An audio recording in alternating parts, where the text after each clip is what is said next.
నమస్తే జై Bhim. Advance happy new year. అంతకంటే ముందుగాల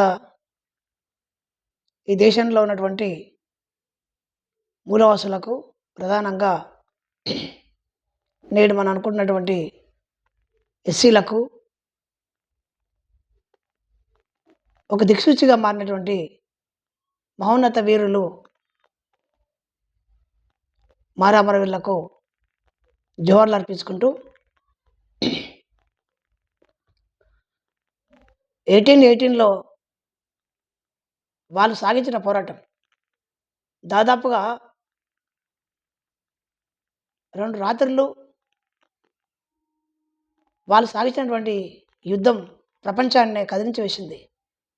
ఒక సందర్భంలో బ్రిటిష్ సైన్యం కూడా భయపడిపోయింది భీష్మ బ్రాహ్మణ సామ్రాజ్యం చూసి. వాళ్ళ యొక్క సైన్యం కావచ్చు, వాళ్ళకు ఉన్నటువంటి మధుడు సామగ్రి కావచ్చు, లేదా అశ్వబలం కావచ్చు, అన్ని రకాల బలాలను చూసి బ్రిటిష్ సామ్రాజ్యమే వణికిపోయింది. కానీ కేవలం 500 మంది మహారవీరులు 2800 పైచీలకు విశ్వబ్రాహ్మణ సామ్రాజ్యాన్ని కూల్చివేసి భీమ నది ఒడ్డున పడేయటం, అందులో చాలామంది దాదాపుగా 30 నుంచి 45 మంది వరకు అందులో కొంత తీవ్రంగా దెబ్బలు తగలడం, కొంతమంది చనిపోవడం, ఇదంతా మొత్తం మానవ సమాజానికి ఒక ఆత్మస్థైర్యాన్ని కల్పించింది. మరి ముఖ్యంగా ఈ దేశంలో అంటరాని కులాలకు ఒక ఆత్మగౌరవానికి ప్రతీకగా నిలిచినటువంటి మహారవీరులకు మొదలు వాళ్ళకు జోహార్లు అర్పించుకుంటూ, రేపు ఇవాళ 31, రేపు 1 అంటే వాళ్ళ పోరాటము ఇవాళ పొద్దున స్టార్ట్ అయింది. అంటే దాదాపుగా 30 తారీఖు నాడు బ్రాహ్మణ విశ్వ రాజు దగ్గర జరిగినటువంటి ఏదైతే ఒప్పందం ఉందో అది ఆ ఒప్పందం విఫలం కావడం. అంటే ఒప్పందం అంటే మనిషిని మనిషిగా చూడమని చెప్పి అడగటం, అందుకు బ్రాహ్మణులు ససేమిరా అనడం, ఆ తర్వాత ఖచ్చితంగా ఆత్మగౌరవ పోరాటం చేయాలని నిర్ణయించుకోవడం, అందులో బాగా నైపుణ్యమైనటువంటి ఒక సైన్యము 500 సైన్యము ఒక దగ్గర చేరడం, వాళ్ళందరూ ఒకే మాట మీద ఉండడం, చనిపోతే మనం చనిపోతాం కానీ బతికితే ఈ సమాజానికి, ఈ భారతీయ సమాజానికి ఒక దిక్సూచిగా మారుతామని చెప్పేటువంటి ఒక ప్రగాఢమైన నమ్మకంతో వాళ్ళు యుద్ధంలో పోరాడి గంజి నీళ్ళు తాగారు. కొన్ని తీసుకెళ్ళిపోయినటువంటి సామాగ్రి తిండి అంతా అయిపోతే కూడా కేవలం గంజి నీళ్ళు తాగి ఈ ఈ మనిషిని మనిషిగా చూడనటువంటి ఈ బ్రాహ్మణ భావజాలాన్ని ఓడించడానికి వాళ్ళు మొత్తం వాళ్ళ 29,000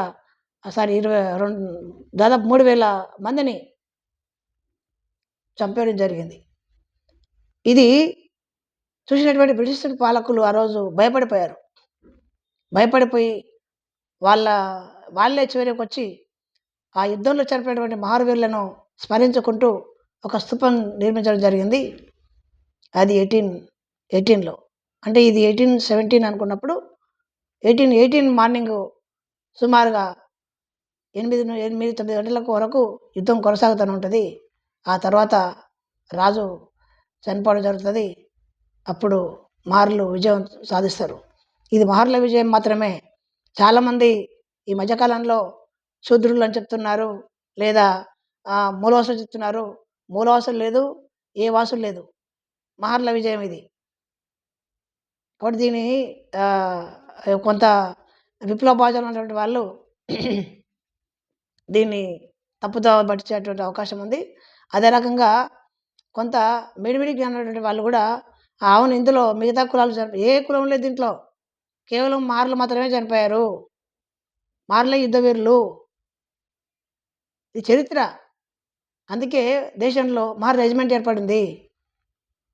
కనుక మహర్వీరులను స్మరించుకుంటూ రేపు అన్ని గ్రామాలలో ఉన్నటువంటి మాలలు దయచేసి మీరు పెట్టాల్సిన పెద్దగా ఖర్చు కూడా ఏమి ఉండదు.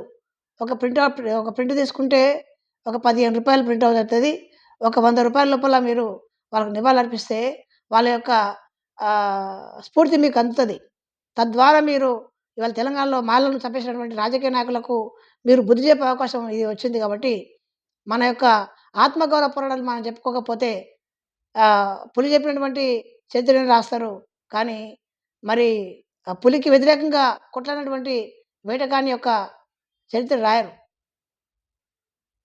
పులిని వేటాడినటువంటి చరిత్ర మాలలది. దుర్మార్గులు చెప్పినటువంటి చరిత్ర మాలలది. సమాజం కోసం ప్రాణించినటువంటి చరిత్ర మాలలది. ఇవాళ ఒకప్పటి మావోయిస్ట్ ఇప్పుడున్నటువంటి మావోయిస్ట్ పార్టీ కావచ్చు, ఒకప్పటి పీపుల్స్ పవర్ గ్రూప్ కావచ్చు, దానికి బీజం వేసింది మాలలు. అత్యధికంగా ఆ సంస్థలో పనిచేసినటువంటి వాళ్ళు మాలలు. అంతెందుకు ఇవాళ ఉన్నటువంటి అన్ని కమ్యూనిస్ట్ పార్టీలతో పాటుగా బూజ పార్టీలో ఉన్నటువంటి వాళ్ళు కూడా మాలలు. మాలలు లేకుండా ఏ రాజకీయ పార్టీ మనుగడ సాధించలేదని చెప్పి తెలుసు. కానీ అందుకే రేవంత్ రెడ్డి రూపంలో, బీజేపీ రూపంలో, ఇవాళ కిషన్ రెడ్డి రూపంలో మరి వర్గీకరణ తీసుకురావడం, వర్గీకరణలో మాలలను మొత్తం చంపే విధంగా అసెంబ్లీలో తీర్మానం చేయడం, దానికి కొంతమంది ఒత్తాసు పలకడం, కొంతమంది అమ్ముడు పోవడం, జాతిని అమ్మడం వల్ల ఇవాళ మాలలు చనిపోయినారు. నా ఉద్దేశంలో మాలలు చనిపోయిన జీవోత్సవాలుగా నేను పరిగణిస్తున్నాను. మిత్రులారా, నన్ను మీరు కౌంటర్ చేసే అవకాశం కూడా ఉంది. కౌంటర్ చేయండి. ఎందుకంటే మనకు నిజంగా సిగ్గు లేదని నేను అనుకుంటున్నాను. నిజంగా సిగ్గు ఎవరికి ఉందంటే మాదిగలకు ఉంది. ఒక అధికారి కులం పేరు చెప్పుడు, ఒక రాజకీయ నాయకుడు కులం పేరు చెప్పుడు, ఒక చదువుకున్నటువంటి మేధావి కులం పేరు చెప్పుడు. మేధావులందరూ ఎటుపోయినారు ఇవాళ? వర్గీకరణ తెలంగాణ వస్తే చాలా మాలలకు బాధార్థమైనటువంటి దాఖలు లాంటి వాళ్ళు ఎక్కడ పోయారు ఇవాళ?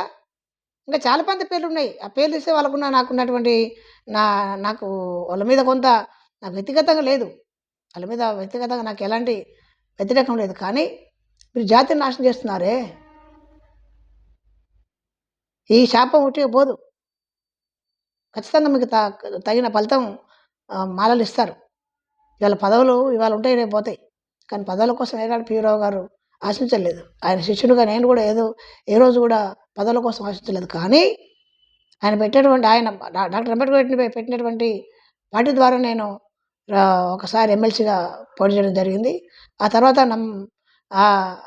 నా వాళ్ళే నాకు వెనుపడి పడవడం వల్ల కొంత ఆర్థిక నష్టం జరిగింది. అయినప్పటికీ నాకు రాజకీయ జ్ఞానం వచ్చింది. కానీ ఇవాళ చాలామంది కాంగ్రెస్ పార్టీలో లేదా టీఆర్ఎస్ పార్టీలో సర్పంచులుగా గెలిచారు. కానీ మీరు కూడా ఇవాళ సర్పంచులే కాదు, ఏ రాజకీయ పార్టీలో ఉన్న రేపు నేను భవిష్యత్తులో ఇంకా వయసు అయిపోయింది, ఇంకా పోలేను. కానీ ఒకవేళ పోయినప్పుడు కూడా నేను పోయినా బానిసనే. అక్కడ పోతే రాజకీయ నాయకుల దగ్గర పోతే నేను కూడా బానిసనే అవుతాను. కాబట్టి బానిసలారా, మనం అందరం ఒక దగ్గరికి రావాల్సిన అవసరం ఉంది. ఇవాళ మాలలకు చదువు లేదు, కేవలం రాజకీయమే ఉంది. మనం రాజకీయ వైపు చేయాల్సిన అవసరం ఉంది. నేను గతంలో కూడా నేను ప్రెస్ మీట్లో చెప్పినా, మాలలకు విద్యా ఉద్యోగాలు లేవు, రావు. మనకున్నది రెండు మార్గాలు ఉన్నాయి. ఒకటి వ్యాపారం, ఒకటి రాజకీయం. రాజకీయ రంగంలో వాడివాడమైన సీటు మనమే ఓపెన్గా ఉందాం. ఒకసారి ఓడిద్దాం, ఒకసారి గెలుద్దాం. ఒకసారి ఓడిద్దాం, ఖచ్చితంగా మనం నిలబడితే ఖచ్చితంగా ఓడిపోని ఒకడు అందరూ ఒకటే గుడి పక్షులు కదా, ఓడిపోని. కానీ 3 సార్లు చేస్తే 3 సార్లు ఖచ్చితంగా మాలలు గెలుస్తారు తెలంగాణలో. తెలంగాణ కాదు, మొత్తం ఏపీలో గెలుస్తారు అనుకున్నాం. కానీ ఏపీలో కూడా మొత్తం కుక్కలు చెప్పిన ఇస్తరాకులు అయిపోయి, అసలు పీరావు మొక్కజొన్నటువంటి వాళ్ళు కూడా ఇవాళ మాలమనాడు జాతీయ అధ్యక్షుడుగా, రాష్ట్ర అధ్యక్షులుగా రకరకాలుగా ప్రలోభాలకు లొంగి డబ్బులు సంపాదించుకుంటున్నారు. నేను డబ్బులు సంపాదించుకునే వ్యక్తిని కాదు మిత్రులారా. డబ్బులు సంపాదించుకుంటే నాకు సంఘమే అవసరం లేదు, నా చదువు సరిపోతుంది. నా చదువుతో పాటు నేను బ్రహ్మాండంగా నా భార్య పిల్లలు సుఖంగా బతుకుతాం. కానీ ఎవరో గుర్తిస్తారేనో, లేకపోతే ఎవరు డబ్బులు ఇస్తారని చెప్పి నేను పాలమన్నాడికి రాలేదు. మా గురుగారికి నేను మాటిచ్చాను కాబట్టి, గురుగారు నన్ను కృష్ణ తదనంతరం నువ్వే అని చెప్పారు కాబట్టి, నాకు శక్తి ఉన్నంత వరకు, తెలివి ఉన్నంత వరకు, నాకు ప్రాణం ఉన్నంత వరకు మాల కోసం పనిచేస్తాను. కానీ మాలల్లో త్యాగం అంతా వృధా అయిపోయింది. ఇవాళ దొంగ చేతిలో పెట్టిన మనం అంతా తీసుకుపోయి, గతంలో ఒక దొంగ ఉండే, ఆనక దుర్మార్గుడు ఈ దొంగ. కనుక రేపు రాబోయే ఎలక్షన్లో కూడా కాంగ్రెస్ పార్టీకి వ్యతిరేకంగా చేయకపోతే నిజంగా మాలలు కారు అని చెప్తున్నాను. నాకే మా ఏ మాల ఎమ్మెల్యే గాని, ఎంపీ గాని పనిచేయడు. నేను పైరవకారుని కాను. వాళ్ళ దగ్గర పోయి నేను మోకరిల్లను. ప్రాణం పోయినా వాళ్ళ దగ్గర నేను పోవాల్సొచ్చుకోలే పోను. ఎందుకంటే జాతిని చంపేసినప్పుడు నా కొడుకు మాట్లాడలేదు అసెంబ్లీలో. మరి ఎందుకు వాళ్ళ దగ్గర నేను పోవాల్సొస్తది? దొంగలు పోతారు. దొంగలు సంపాదించుకోండి. నాకు సంబంధం లేదు. కానీ ఇదంతా ఎట్లా వచ్చింది నాకంటే, మా గురువుగారి త్యాగం ద్వారా నేను నేర్చుకున్నాను. త్యాగం మరింత త్యాగం, పోరాటం మరింత పోరాటం. సరే నిజమైన పోరాటంలో తక్కువ మంది ఉంటారు. ఇవాళ చూసుకుంటే మీరు 1962లో విడిపోయినటువంటి కమ్యూనిస్ట్ పార్టీలు దాదాపుగా దేశవ్యాప్తంగా 18-20 వర్గాలకు విడిపోయినాయి. అందుకే ఈ దేశంలో కమ్యూనిజం రాలేదు. డాక్టర్ అంబేద్కర్ చెప్పినట్టుగా వాళ్ళ కులాన్ని, వర్గాన్ని రెండింటిని వాళ్ళు కనుక రెండింటిని పరిగణలోకి తీసుకొని కనుక వాళ్ళు పోరాటం చేసినుంటే కొంత గొప్ప మార్పు వచ్చు దేశంలో. కానీ కేవలం అగ్ర కులాలు మాత్రమే నాయకత్వం వహిస్తూ మిగతా కులాలకు అందించకుండా అదే రకంగా ఇలా కులం లేదు కేవలం వర్గమే అని చెప్పి మొండిగా పోవడం వల్ల ఇవాళ కమ్యూనిస్ట్ పార్టీలు డౌన్ అయిపోయినాయి. కనుక మాలలు కూడా అట్లా అయిపోయినాయి ఇవాళ. అయితే ఎక్కడో దగ్గర ఖచ్చితంగా కలవాల్సిన అవసరం ఉండదు. కలవాల్సి వస్తుంది. నేను గతంలో చెప్పినట్టుగా ఇప్పుడు చెప్తా ఉన్నాను మళ్ళీ. ఏ ఊర్లో మాలలు ఎక్కువ ఉంటారో ఆ ఊర్లో మాదిగ సోదరులను మీరు దగ్గర తీసుకొని మాలలు గెలవండి. ఏ ఊర్లో మాదిగలు ఉంటారో ఆ ఊర్లో మాలలు తక్కువ ఉంటారో ఆ ఊర్లో మాదిగలకు సీట్ ఇచ్చి మాలలు సపోర్ట్ చేయండి. తద్వారా మాదిగలకు రాజకీయ అధికారం వస్తుంది. దాంతో పాటుగా మాదిగలు కలిసిండ్రంటే ఆటోమేటిక్గా బీసీలలో కొంత కలిసే అవకాశం ఉంటుంది. ఇప్పుడు అర్థమవుతుంది వాళ్ళకు ఎస్సీల యొక్క త్యాగం కానీ, మార్గం కానీ, ఆలోచన విధానం కానీ బీసీలకు ఇప్పుడు అర్థమవుతుంది. ఇంకా వాళ్ళకు మొత్తం పూర్తిగా అర్థం కాలే, కొంచెం అర్థమవుతుంది. సరే ఆ కొంచెాన్ని మనము క్యాచ్ చేసుకొని ఒక యూనిట్గా ఒక ఐకమత్యంగా ఒక ఊరు నుంచి మొదలవుతుంది. కాబట్టి స్థానిక ఎన్నికలు జడ్పీటీసీ కావచ్చు, ఎంపీటీసీ కావచ్చు, హైదరాబాద్ ఇప్పుడు మున్సిపల్ కార్పొరేటర్ కావచ్చు, కౌన్సిలర్లు కావచ్చు, అన్ని రకాల పోటీలలో మాలలు ఉండాలి అనేది నా ప్రగాఢ నమ్మకము. అట్లా నేను అందరిని విజ్ఞప్తి చేస్తూ ఉన్నాను. అదొకటే మార్గం. అందులో భాగంగానే ఇవాళ ముందుకు వచ్చాయని మిత్రులారా. ఫిబ్రవరిలో ఎలక్షన్ జరుగుతాయంట, స్థానిక ఎన్నికలు జరుగుతాయంట. ఫిబ్రవరి లోపల ఎవరైతే ఊళ్ళల్లో ఉన్నారో, ఎవరైతే నిజంగా నా జాతి నాశనం అవుతుంది అనుకుంటున్నారో వాళ్ళందరూ కూడా దయచేసి ఎన్నికలు నిలబడండి. 2004లో 2005లో పడినటువంటి వర్గీకరణ తీసుకొచ్చి మళ్ళీ ఇలా రేవంత్ రెడ్డి తీసుకొచ్చాడే.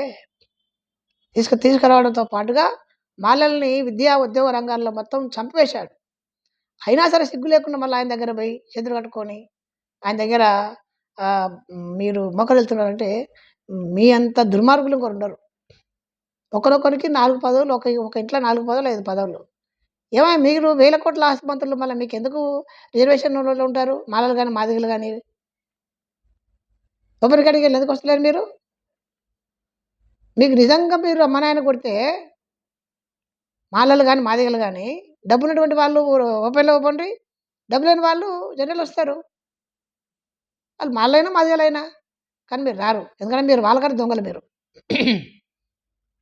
విభీషణ పాత్ర పోషిస్తారు. మీరు మహాభారతంలో విభీషణ పాత్ర ఎట్లుంటుందో అట్లా పోషిస్తారు మీరు. రావణుని చంపడానికి రావణాసురుని చంపడానికి రావణాసురుని తమ్ముని ఎట్లా ఉపయోగించుకుంటున్నారు రాజకీయ నాయకులు, అట్లా మిమ్మల్ని ఉపయోగించుకుంటున్నారు. ఎదిగిన మాలల్ని కానీ, ఎదిగిన మాదిగల్ని కానీ.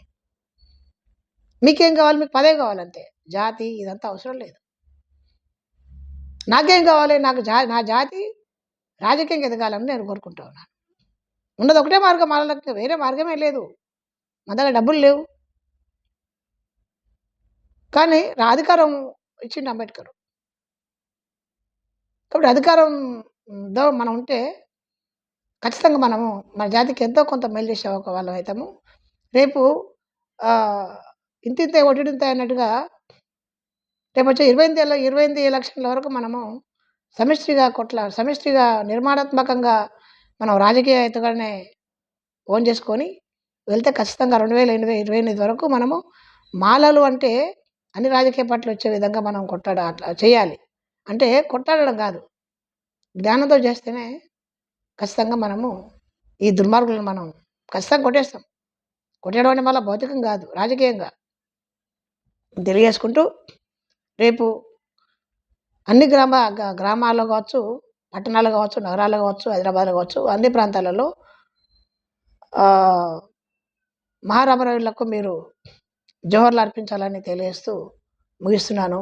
జై భీమ్, జై ఇండియా, జోహార్ అమరవీరులకు, జోహార్ తెలంగాణ అమరవీరులకు, జోహార్ మహారవీరులకు, జై భీమ్, జై ఇండియా, జోహార్ ప్యూరో.